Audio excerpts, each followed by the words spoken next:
radical left has done tremendous damage to the country, but we're fixing it. Most of the violence is on the left. It doesn't matter if it's coming from one side or from the other, directed at one party or another. It is all wrong. We have a responsibility to be clear and unequivocal in calling out all forms of political violence. Well, tonight in our Common Ground segment, a conversation on bringing the nation together, or trying to restore civility in politics. Joining me, Pennsylvania Senators Dave McCormick and John Fetterman. Pennsylvania, by the way, is one of only 3 states with a Democrat and Republican split in the U.S. Senate. Senators, thanks for being here. You all called me. Usually we reach out. You wanted to do this together. Yeah. Why? Well, I mean, we thought it was just a great idea. I think it's an important idea right now. I mean, the trauma after the Charlie Kirk assassination, and now as things continue now, it's like I feel like it's important that people can witness, a Democrat and a Republican having a conversation after this. It's absolutely horrific, and it's entirely necessary to allow people to grieve for that. I mean, everyone's seen the video, and so. Yeah, it's just the heartbreak you feel for Charlie Kirk's family, Eric and their children, and all the students across the country, the people across the country that were huge followers. And I think the senator and I agreed and we do agree that there's just no place in this country for political violence. It's absolutely something. It runs counter to the very idea of free speech and freedom, and that when you see dangerous rhetoric like fascist and Nazism and authoritarianism, and the end of democracy. That's a permission. That takes us down a path where the inevitable next step is violence, and that's what we see. And Senator Fetterman, you've talked about that recently, calling somebody Hitler, calling somebody Nazis. Exactly, this idea. It's like, do not ever compare anyone to Hitler. If not, go online and you can read up on exactly what he's responsible for. 75 to 80 million lives lost in World War II, and you don't compare him to anyone. And if you do, then you will incite somebody to say, well, now I feel like I have to stop that and take them out. People have seemed to have forgotten that the president took a shot to the head. And can you imagine if that shot would have gone the way Charlie Kirk's one, and what kind of condition our nation would be in? This is such a dangerous time right now. And now why? You don't need this an opportunity to share your opinions on it. Just, again, it's appalling, and allow folks enough space to grieve. The man hasn't even been buried yet. And it's like, that's why we wanted to have a conversation, that we have to find a way to work together. Do you think that when you look out at some on the left, and especially the far left, in reaction to this moment, you've spoken out about that? Well, I mean, I'm consistent about that. Any kinds of extreme rhetoric, left or right, is really dangerous.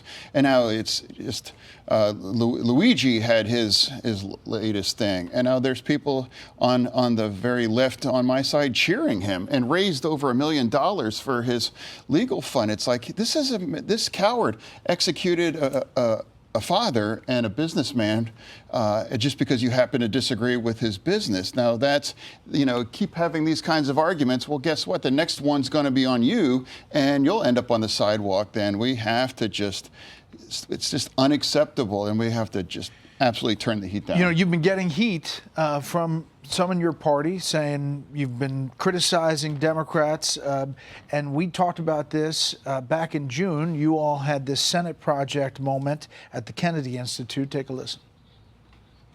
Senator McCormick, you've come to Senate Fetterman's defense in a number of recent articles that have had questions about how he's doing his job.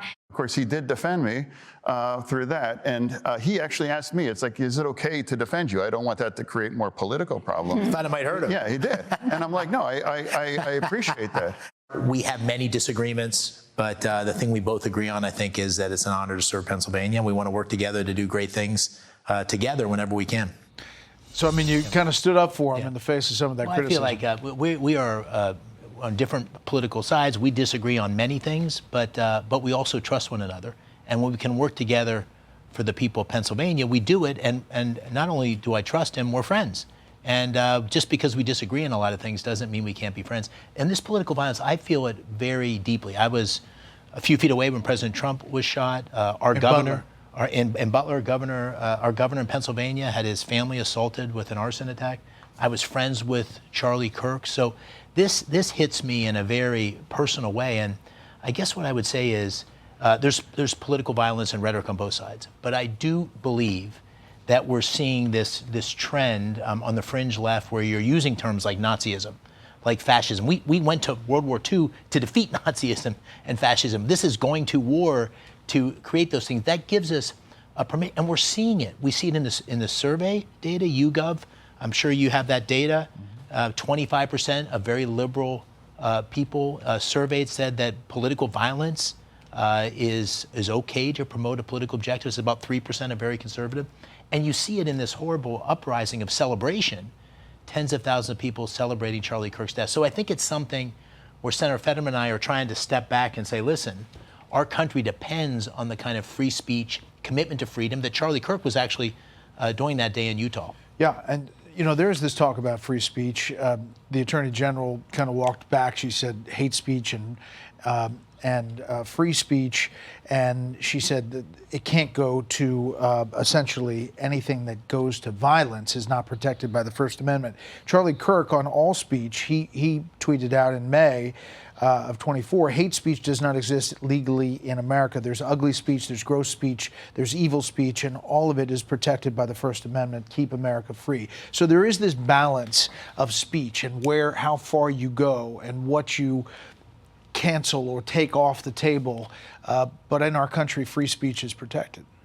Well, for me, it's like, don't ever compare someone to Hitler or make an argument that, someone here is an equivalent of Hitler. Or if you're going to call someone a fascist, or these kinds of extreme labels, now you are cheapening our language and making it seem now these very specific kinds of terms. And now I get hit for just to say, like, look, you can criticize the president's, and I do, certain policies and these things. I don't disagree with these things. I vote against these things. But that does not, and I'm not going to use and engage in that kinds of extreme thing. And yes, it's free speech, but free speech, there comes a responsibility, because that could lead to some kinds of outcomes that someone can get dead or attacked, and that's absolutely unacceptable. And that's why we want to have this conversation, because we have to work together and we have to find a way together. And Pennsylvania is the kind of state that keeps you honest on that. And you can't pretend that our neighbor and our other neighbor could have voted differently and have different values. That doesn't mean that they love our country any more than we do. We all love our country. I believe that we're all Americans, and we have to disagree, but in a nice way. What do you think spurs on this political violence? Do you think, I talked to Governor Cox from Utah, and he said social media has gone into dark places. What do you think is behind this? I personally think you have to get to the very root cause, and I think the root cause is what the senator was just speaking of. If you dehumanize your adversary, if you say they're Hitler, you say it's fascism, if you say that the end of democracy is right in front of us, then that lays open the possibility that, well, that's something that you have to confront. That's an evil that justifies violence. So I think that's the core problem. Now, I think social media has the capacity to amplify that, so it creates an echo chamber. But I think at the core is this basic fundamental thing that is core to America. It's what Charlie Kirk said, is what the senator said, which is the ability to disagree with your adversary, but not hate them, not make them the enemy, is at the core of America. And listen, we're in a state where half the people voted for me, half didn't. We're very, very divided as a state. I get horrible things said about me on social media, so does Senator Fetterman. We got to get above that as a country. And the first step is, I think, stopping this kind of hijacking the language and inciting political violence. You guys do work together on some things. You're opposed to each other on some different topics. You're getting ready for facing another fiscal cliff and a possible government shutdown. Is it going to? Well, I just put this, I spoke about this just on socials. I just dropped this idea. Like, I absolutely fully support extending the tax credits for the ACA, but I refuse absolutely to vote for anything whether that's to shut our government down. I can agree and strongly believe in something, but that it's unacceptable to hold the government, opening or closing as a hostage, and I refuse to be part of it. So that's going to be where we're at, and I've been very clear on that. It would be wrong if the Republican side would do that. It'd be wrong if we would do it too, and that's our core responsibility, to have a functioning government open, and in the middle of all this chaos, that's the last thing that we need, is to shut our government down. You think it'll work? I mean, you have one vote here. Well, I agree with this. I mean, the first time I sat down with him after my campaign, we had just a private conversation. He told me that. He said, "I'm never going to vote to shut the government down. I don't believe on principle." And we'll see. I think it's inappropriate. I think it's irresponsible to hold the government hostage for some policy objective that we may have very different views on. I agree with the senator on that, and so we'll have to see. But I think it's my position and the senators that we should keep the government. And if you think about the people of Pennsylvania, that's absolutely what they want. I mean, you clearly support each other. He's up at 28. Do you want to endorse him now? Well, listen, here's the thing. He and I trust one another. He campaigned against me as I would have expected him to do. And after the campaign, we sat down and got to know each other. And, there's a lot of people in politics that you can't trust. He's not one of them. I trust him. I have faith in him. And we disagree on a lot of things. And that's the way it should be. And you've been here with Senator Katie Britt. You've done other common grounds. You're reaching across the aisle. Well, I mean, I think the last time we were here on your set, we were talking about stopping the scroll.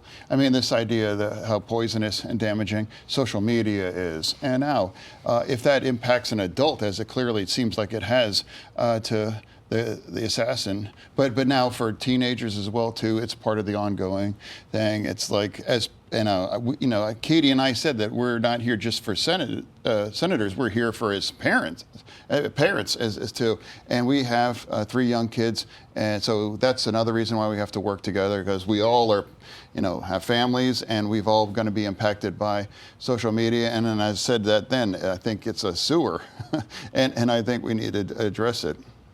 Well, especially after this past week, thank you very much for coming in. We appreciate it. Thank you. Hope there's more of you.